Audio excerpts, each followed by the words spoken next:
Okay, so today we have the distinct pleasure of having Whitney D'Souza, who is a social media producer for the 700 Club, present to us. She has been here just over a year Mhm. at CBN, previously ECPI. ECPI. Um, she and Ashley just do an exceptional job of running social media. Lots of hours, lots of hard work, but excellent results. So she has a tremendous amount of knowledge about Facebook and is going to enlighten you all today. If you have questions while we are going through, please put them in the chat. And I will, if you don't get answered at that time, I'll kind of pull them together and then pitch them to Whitney at breaks. So without further ado, introducing Whitney D'Souza. Hey, everybody. Hi, all 20 of you. You all are awesome for tuning in. I'm going to show you a quick video, a little introductory video, and then we'll get started. Hi, everyone. I'm Whitney D'Souza, social media marketing producer for the 700 Club. And today we are going to be talking about how to run a successful Facebook page. Hi, everyone. Just plug it back in.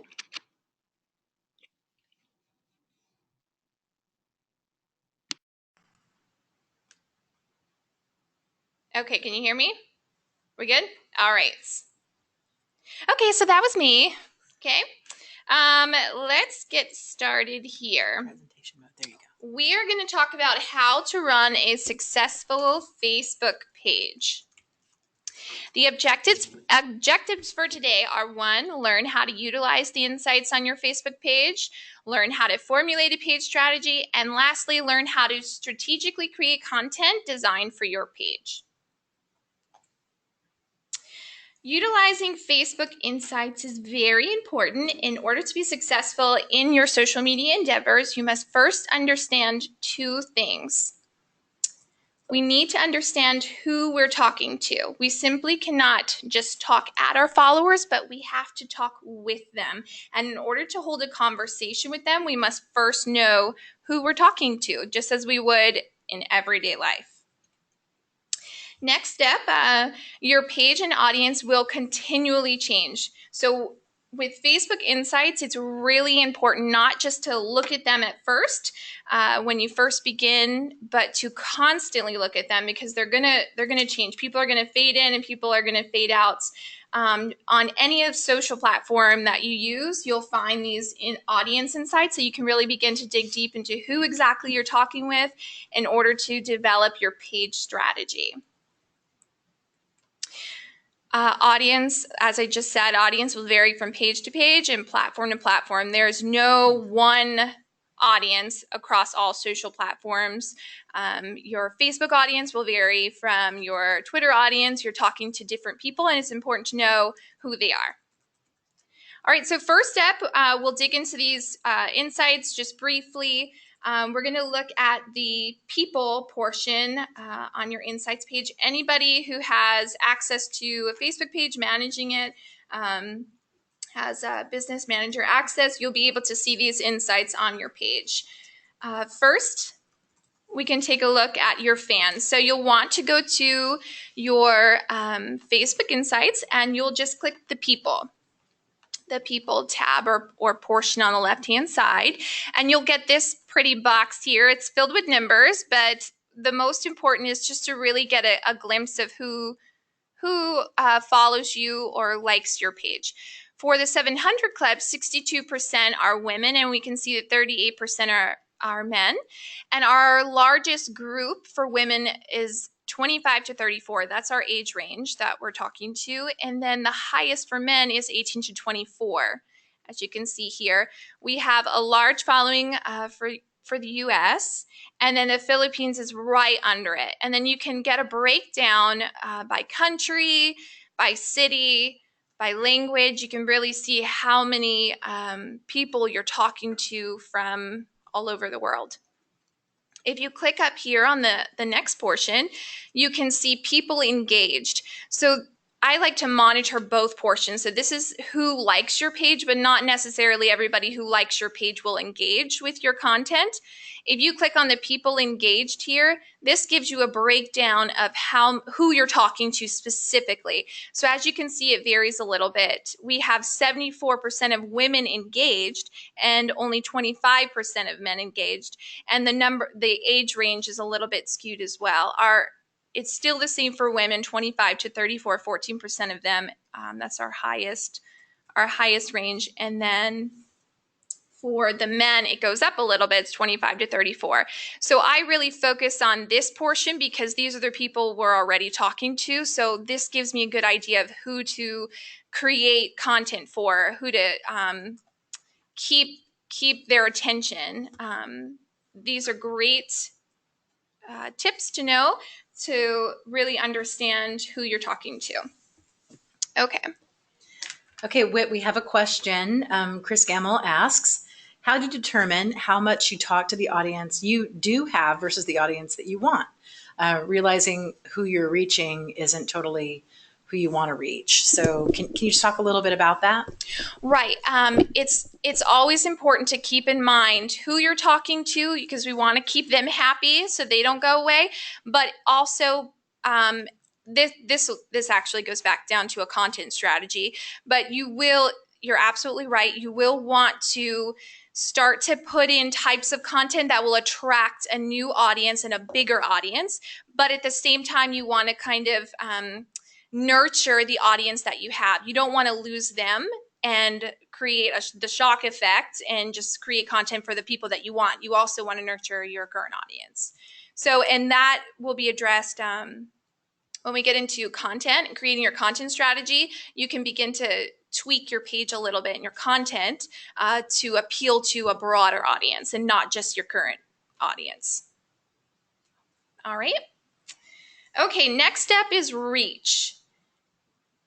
You can find this on your Facebook Insights for your page under the tab Reach. I like to refer to social media as a roller coaster ride. Your reach and engagement will always go up and down, but at least when you monitor them both, you will be able to look out for patterns. And this is great for running campaigns. You can see what works, what doesn't work. If you look over here, on this graph here, you'll be able to see your reach. And reach is how many times your content landed on someone's page. And it doesn't necessarily mean that they engaged with it. It doesn't mean that they even saw it for more than 3 seconds, but it landed on their news feed. So it counts as you reached them. But you'll be able to see here like patterns with Facebook, patterns with your campaigns. Months make a big difference in overall social media. Months make a huge difference. Summertime, it tends to drop off. Holidays can vary as well. So you'll want to watch out for patterns. This box here will give you your engagement. That's your reactions, comments, and shares. This will let you monitor how you're doing and who's engaged and who's staying. And you'll also, again, be able to look out for patterns. And then lastly, unfollows.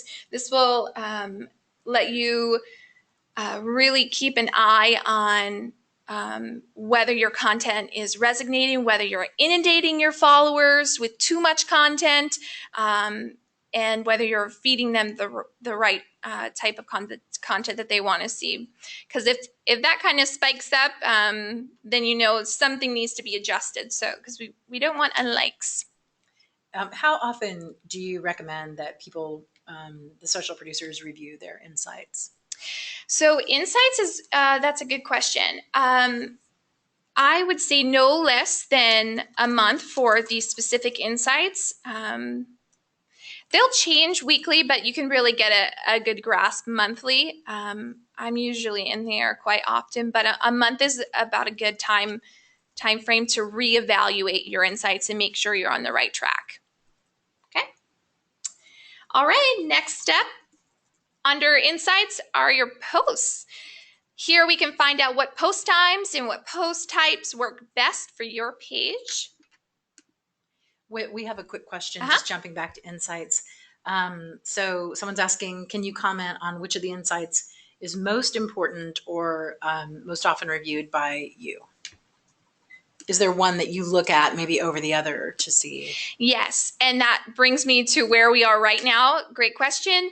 I am in this portion the most. I study this portion because it changes weekly.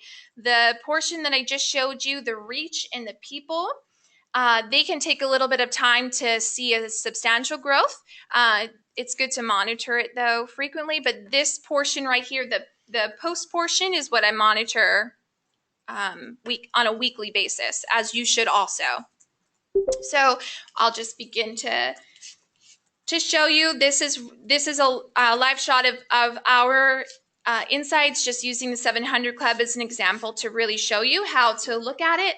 This is the post portion over here on the left-hand side, and it changes by week. I think Mondays is the time that they mark it from Monday to Sunday, and then it changes. So you'll want to monitor this.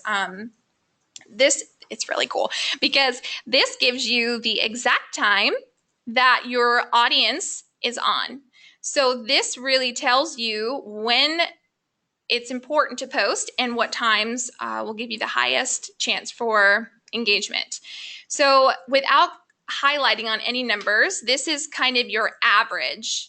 But up here, you'll have the week, and you can begin to see if there are any trends. So at the peak time, if you take a look at this, 9 a.m. is the peak time here. We have 563,000 people engaged or on at this time at 9 a.m. So this tells us that if this is the highest point on our page, we need to make sure we have a post go out at this time. We have a lot of people on at 9 p.m. That's another hot time. And you'll want to start to gear your post times and how often you post based on when your audience is on. This gives you the best chance to get the most engagement. So what you can do is you can find out which week by just highlighting each day. It'll give you the dark blue line, and you'll be able to see your trends. So every day it kind of varies. So it's important to go through each day. I just make a list, and I write down each day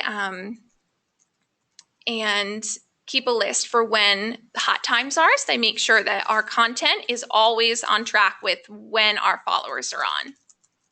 So going back to the last question, this is the biggest portion here. This kind of tells you when your followers are on, what days they're on, and when it's likely that they'll engage. Quick tip, if 9 a.m. is your highest, and every page is going to differ, but if let's say 9 a.m. is your highest peak time for the morning, you'll want to put your post out approximately 10 minutes before that high peak time, just to grab all the fish swimming outside of the net, if you will, to grab as many people as you possibly can before that peak time hits. And then once you move on and continue posting at these peak times, you'll be able to see patterns of when people engage the most, and then you'll be able to tweak your content strategy after that. So it's really important to know who your followers are and then when they're on. If you scroll down on the same page, you'll also be able to see specific posts, their reach right here, but you can also come up to this tab and click post types. And this will tell you what types of content stick better with your specific audience. And I will say this over and over again, every page is different, every audience is different. So what works for your page may not necessarily work for another page. So we always want to watch and monitor our own insights on the page to really understand who we're talking to. So as you can see here, the insights, we see that this post type for photos do much better or have done much better in the last week versus just the text only video link. You'll be able to monitor what types of content your audience likes to see. And that is pretty much a good kind of brief look into insights. All right. Whitney, Chris Gammel's asking how much weight you give average engagement. Well, that just depends on the strategy that you create. That's a great question because we're just rolling right along here under strategy. If your goal for your page, your objective and your goals are to get a higher engagement rate, then it's very important. It weighs heavy. But if your goal is just to reach as many people as you can, then maybe your engagement rate doesn't weigh as heavy, but reach numbers weigh heavier. So we can talk about that as we roll into the next section here. On how to formulate a strategy. Now that we understand who our followers are, when they are on, and the types of content they respond to, we need to create a strategy. First and foremost, you must create objectives and goals for your page. Don't let these two words scare you. It's really easy. You can break it down. But it's really important because without goals and benchmarks, you have no means of gauging success. And we really want to be able to gauge whether we're doing, whether we're making a difference or not. Okay, so the first step, as I mentioned, we need to create goals and objectives for our page. And that's basically taking out a sheet of paper or pulling out your computer and writing down what you'd like to focus on for your page specifically. And everybody's page will vary, but this is specifically what you want to focus on for your Facebook page and what aligns with your ministry. Then you'll want to choose your page's KPIs, your key performance indicators. That's what you'd like to monitor. And going back to Chris's question, that's whether you want to focus on reach over engagement for your page. So reach is focusing on reach, which I know that a lot of news organizations like to do because they like to get their content out to as many people as possible, and engagement kind of takes a backseat. And then in other cases, engagement is the main priority, and then the reach takes a backseat. So we're not necessarily concerned about how many people we reach. We just want to get people talking to us and engaged.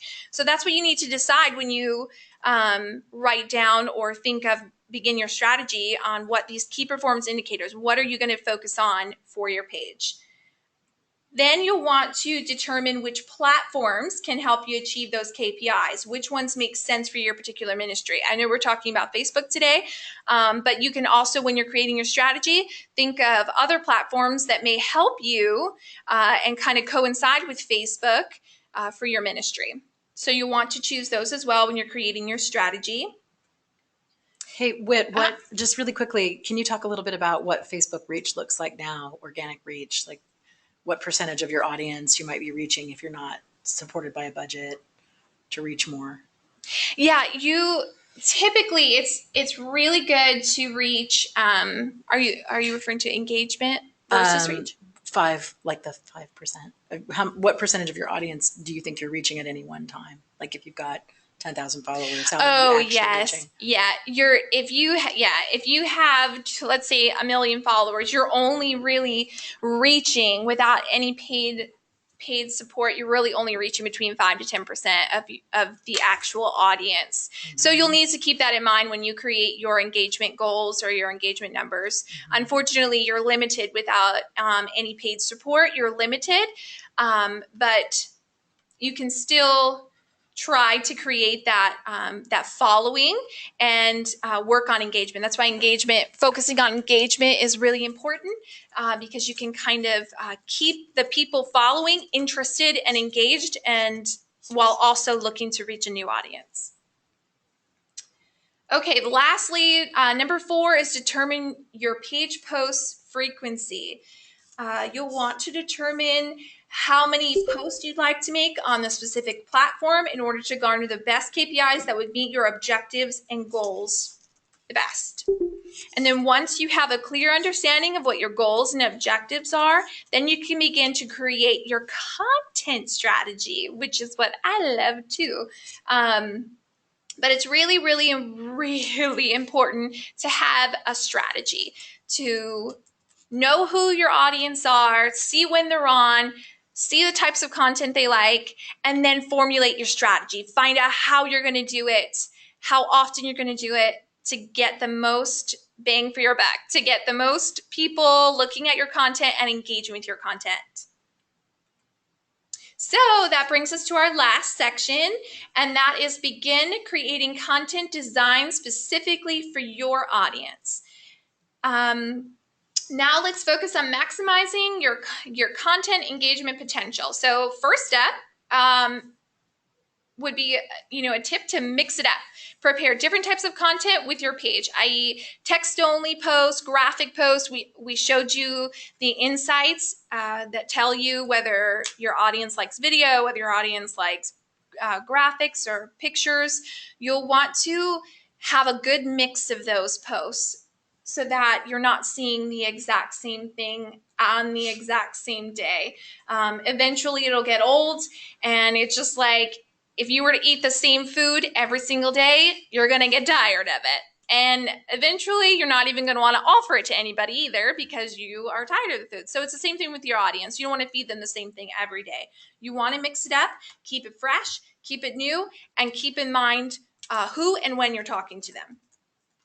Next step is best practice. Don't repeat the same post and copy on the same platform and on the same day.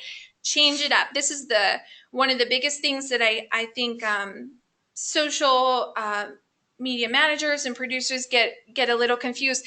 Every platform has to be treated differently. It's a different baby. As I mentioned, it has a different audience. You really want to keep that in consideration when we post the same thing across all of our channels in the same way. It really takes away from the benefit of or the maximum reach potential. It really takes away from that because every page and every post needs to be tweaked for that specific platform. For instance, what works on Facebook may not work necessarily on Twitter, and definitely wouldn't work on, let's say, Snapchat. So just keep that in mind. Mix up your content. If you're running a campaign, make sure that what you're putting, even if it's the same graphic, change up the days when that graphic posts. It's not a one size shoe fits all here. We want to make sure we keep that in our minds. Social media is continually changing, and that includes our followers. Therefore, as I mentioned, what works for one will not work for all. There's no one size shoe fits all. So the next step is testing.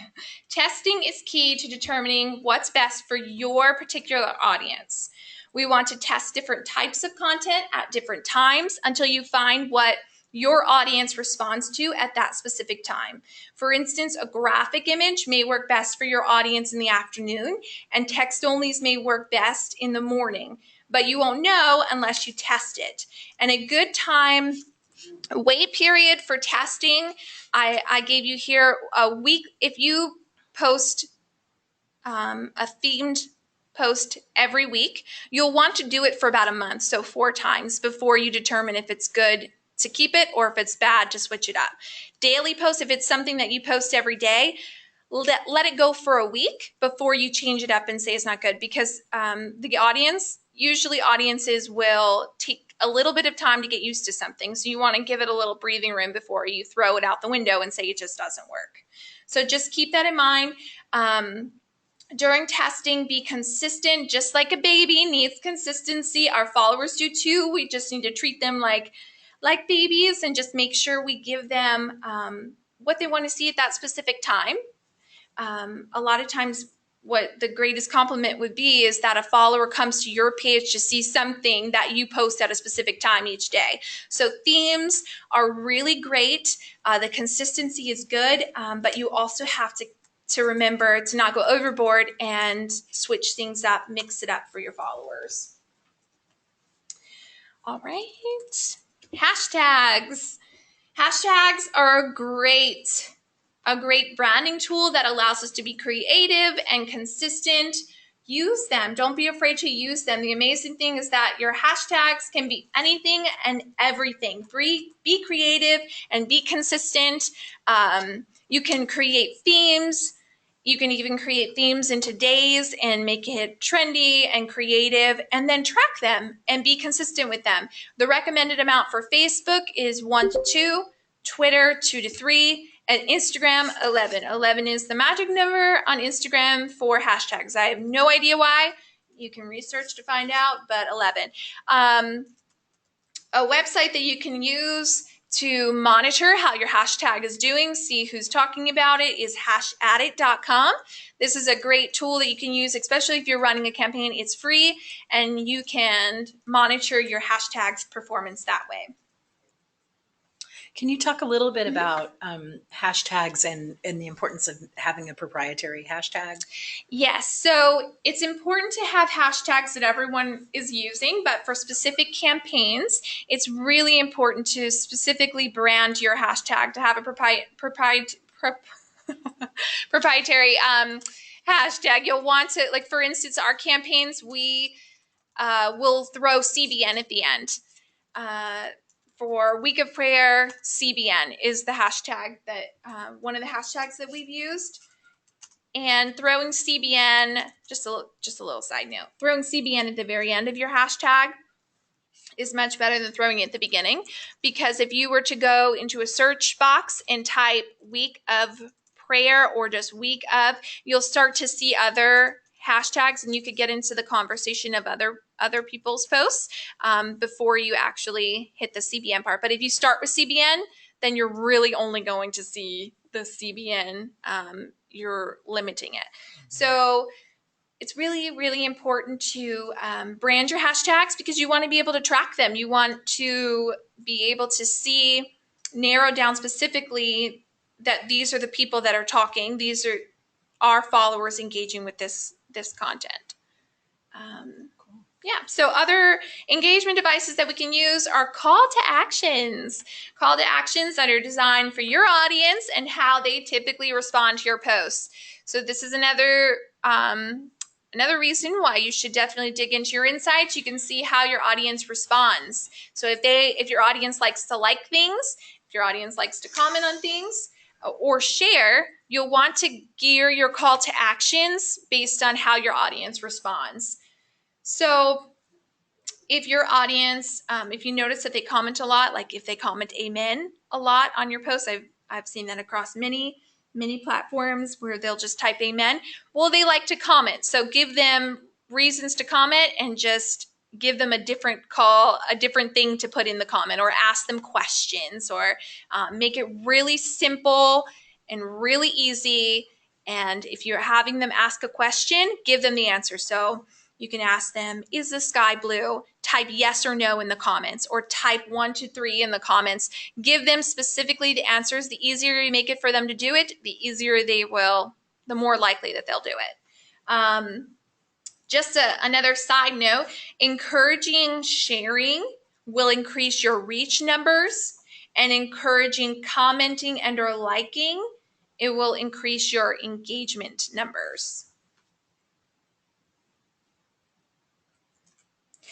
Last but not least, content calendars. Create one for your page, plan ahead, and then stick to it. If we follow through these steps, we know who we're talking to, when we should be talking to them, the types of content we should be feeding them. Then what we need to do is look at all that information and put it into a content calendar. Plan ahead, be prepared, be organized, and really take, especially when you're working with campaigns, really take the time to create the content calendars, because the more prepared you are, the more smoothly it will flow, and the easier it will be to stick to your strategy and your overall objectives and goals for your page. I know my girl Ashley Key showed you content calendars, and I think she even gave you an example of them. Content calendars rock, and all the cool kids are using them. So make sure you start using a content calendar, you will be thankful that you did. So that concludes my presentation. Be strategic, be smart, and go get them. I think we actually have questions, so. Thanks, Whitney. That was really great. Okay, so we do have a few questions. Thanks, everybody, for being so engaged. And let me see here. We've got, it keeps jumping when there's a new question. When I keep trying to scroll up, and each time I do, it jumps back down. So hold on one sec. Drew? Yeah, Drew's got one. I've got, wait a second, I did it again. Can you see Drew's question? How often do you use a call to action in your daily content strategy? How often do you use a call to action in your daily content strategy for the 700 Club? We use them quite often. What we do for our page, though, may not necessarily work for your page and your audience. But I would encourage you to use call to actions as much as you can, but don't flood every single post with a specific. You want to focus on a call to action, but it shouldn't be the same call to action for each post. So you don't want all of your posts to go out and say, comment below if you agree, or you don't want that to go out on every single post. You'll want to switch it up. So you can focus on the next post, liking it, but you don't necessarily have to call it to the attention of your audience. You can just switch it up, change it up, different types like liking. If your call to action, you want them to like it, well, maybe give them something that they would like already. Or if you want them to comment on something, show them something that they can comment below for and tell them to. But just don't. We don't want to be like robots. We want to not, as I mentioned in the beginning, not talk at our followers, but talk with them. So we want to keep in mind that we're not like roboting it up on our pages. We want to keep it real and fresh. Okay, Brian Scott has a question. How do you define levels of engagement? Followers, interactors, donors? So this goes back to creating benchmarks for your page. So Facebook tells you how many people you have engaged and how many people you have reached, and every week that changes. So that would go back to creating the benchmarks for your page. You can today, if you were to create your content strategy today, you can look at your insights, see how many people you have right now engaged and how many people you have reached, and then set goals for yourself. Okay, I want to reach 10% more, or increase of 5% for next week. Create those goals, or by the end of the month, I want to have, an increase and be at a specific number. Make sure they're reachable, that you can attain those goals. Don't make them too large, because social media always changes. It really is like a roller coaster. It goes up and goes down. But it's really important. That's in order to gauge them. It's really important to create benchmarks, goals, and then start with today's numbers, and then set the goals for yourself on a monthly basis or a weekly basis. Okay, Drew Friedrich has a question. Do y'all ever use specific audience targeting for organic posts, or just put them out there for as much organic reach as you can get with your followers? Hey, Drew. That's a good question. For organic posts, we're not talking paid. We're just talking regular organic posts. I don't, and I know that Ashley, both of us, we really don't focus on targeting specific people. Although it sounds like a good idea, it narrows the pool down too much. When we throw out something, we want to cast the net as far and wide as we can. And when we narrow it down, especially for an organic post, when we narrow it down, it really eliminates people that we could have reached that we didn't know may have been interested in that specific piece of content. So unless you're working on paid ads or boosting it to people just for organic purposes, I would definitely encourage you to stick to trying to get as much organic reach as possible. You can try it, test it. I'm all for testing. I'm a big tester. I love to test. So if you want to test it, see if it does better, go for it. Try it. See how it does in your page. Because again, what works for your page may not necessarily work for anybody else's page and audience. Okay, great. We've got another question. Hold on. Sorry, technical difficulty. Should I start singing now? Yes, could you, music? All the leaves are brown, please. Okay, let's see.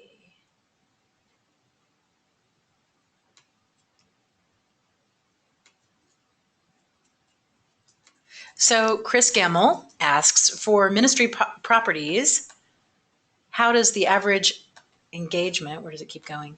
How does our average engagement relate to what we're ultimately after? Changed lives, etc. Are there metrics we need to look at? Well, the metrics that we would need to look at are the engagement numbers to find out who we're talking to find out if they are responding to us. That's when we wouldn't necessarily, if the goal of our, and it is the goal of our ministry, one of the biggest things is to reach people and really minister to these people. And ministry happens in our engagement and who we're talking to on a regular basis and who we're engaging with versus how many people we're reaching, where we're just, our content just showing up on a news feed. Mm-hmm. So to monitor who we're reaching, the impact that we're having, the ministry, our ministry goals, we need to focus and set our KPIs and our strategy on engagement and really engaging with our audience. Asking for prayer requests, taking prayer requests, praying with them. These are real people that we're engaging with. Mm-hmm. They're not someone or people from behind a computer screen. And I think that is like the biggest misconception that we all have is this is a nobody behind a screen, but these are real live people that Mm-hmm. want to be talked to as real, real people. I'm sorry, I'm singing no. And don't you think that it's also like being a valuable part of their lives, or a valued part, is about consistency? Absolutely. Like being there regularly, Absolutely. engaging, and we'll be Yes. talking in a future webinar about moderation. Yes. But I think that's really key. It's huge. It's Mm-hmm. huge. And I just have to give a shout out to our moderation team, because we have an incredible moderation team that really take this to heart, and they really have a heart for our followers on all of the different ministry pages. Yeah. So yeah, you're absolutely right. I mean, they're moderating, but they're really ministering. Exactly. Through what they do. Exactly. And that's how Mm-hmm. all of us social producers should really look at it, that this is ministry. These are real people. It is. That we want to talk with and not just at. So back to your question, definitely focus on your engagement. If that's the case, if that, in our ministry, we want to focus then on engagement, and that would be written into our strategy. And David Laws is asking, how often do you recommend boosting posts? Let's assume you can get a budget and you've got money to boost. Mm-hmm. How often would you boost? Yeah, good question, David. This would just depend on whether you are running campaigns, what your goals are. So you can, you can decide. You can run like campaigns, or you can decide to boost a post once a month, twice a month, once a week. It just really depends on what goes back to creating your strategy. If you are looking for engagement numbers, then maybe you'll want to boost it out to more people on a weekly or monthly basis. If you're looking for reach, then absolutely you'll want to boost it more often. It just really depends on what your ministry is, your goals, and your strategy that you put in place and how to meet that. So goals, everything we talked about goes back to the goals and objectives that you set for your page, and then the strategy you put in place to achieve those goals and objectives. Mm-hmm. So Jake is asking if you could please comment on how you combine efforts and tie in social media to the owner's website. I think he might be talking about cross promotion. I don't know, Jake, if that's what you're asking. Please comment on how you combine efforts and tie in social media to the owner's website. Yes, he says yes. So the way that we the content calendar and the process. Definitely content calendar. This goes into putting your content strategy in place. If you want to feature a certain website and tie it in, well, think about the things that are on that website that you think that your audience would respond to. So take a look at your insights, find out who you're talking to, and then go on that specific page, find out what may stick with your audience, what you think that they would respond to, and use it to cross promote. Create text only quotes. I call them text only. They're like status. They're technically called status posts. I call them text onlys though. But you can create that type of post. You can create an article post. You can create different types of posts to feature different things on that website. But be creative with it. Maybe throw in some graphics. Be strategic, but really find out what on that page your audience will attract your audience, as well as attract a new audience. Mm-hmm. And then also like the way that in North America we use the content calendar, right? Yes. So let's say that you're creating a campaign like we're running right now, Pray for America, and you wanted another region to share it or be part of it. You could send out, which is what we do, send out a link to your content calendar, and then ask them to go in each day and share a post from your page. Yep. And so that's one way that everybody can benefit, especially if creating content is a little bit of a challenge. You can definitely share posts. Yes, absolutely. And sharing is really good, because if you have two ministries or two pages that share back and forth, you both are really sharing your numbers, and you're benefiting on the other page's audience, and you as well are benefiting from. It's a two-way streak. So sharing is really good. It helps you increase reach numbers. Yeah, Drew Friedrich shares that he's having great success micro boosting posts to drive web traffic. So blogs, links to landing pages, $5 to $10. He says seems to go a long way and helps with reach, both paid and organic. Yeah. Shares are free, he says. Yes, shares are free.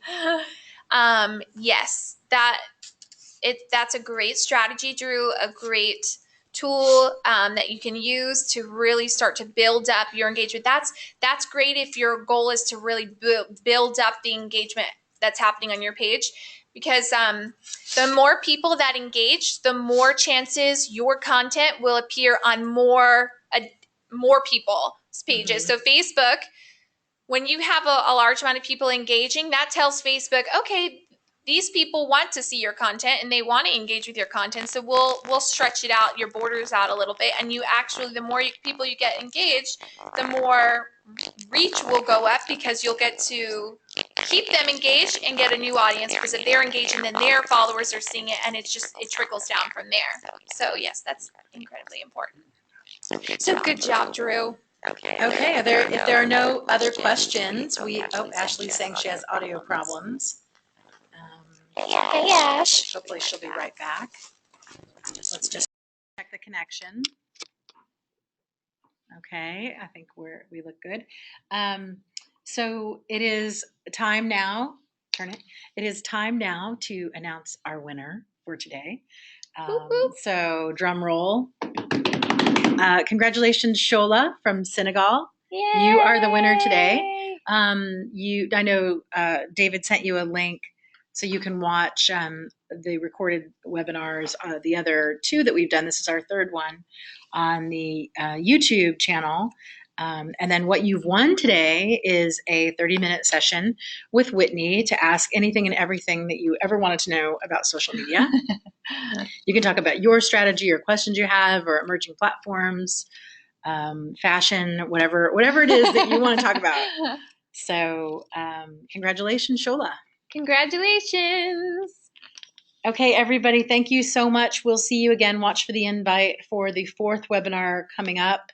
Topic to be determined. And God bless everybody. Have a great day.